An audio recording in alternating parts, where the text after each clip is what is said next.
اذا وصلت الیکم اطراف النعم فلا تنفروا اقصاها به قلت شکر. فرمود اگه یک سلسله نعمتی به شما رسید، این سلسله ادامه دارد.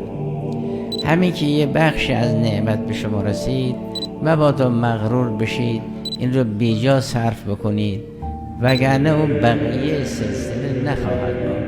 اگر چند تا پرنده نعمت به کنار سفره شما آمد، شما ناشکری نکنید که بقیه دیگه برمن. می‌فرماد این سلسله نعم مثل این دسته های پرنده. این دسته های پرنده اول چند تا میان اینجا می نشینن، بقیه به دنبال اون میان. اگر اینا احساس کردن که اینجا خطر هست، فوراً برمیخیزن.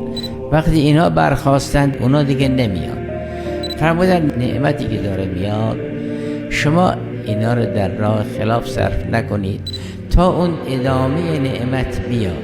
فرمودن یه مقدار نعمتی که به شما رسید، این طلیعه گروهیه، شما یه قدر این رو بدونید، شکرگزار باشید، بقیه را نرمانید.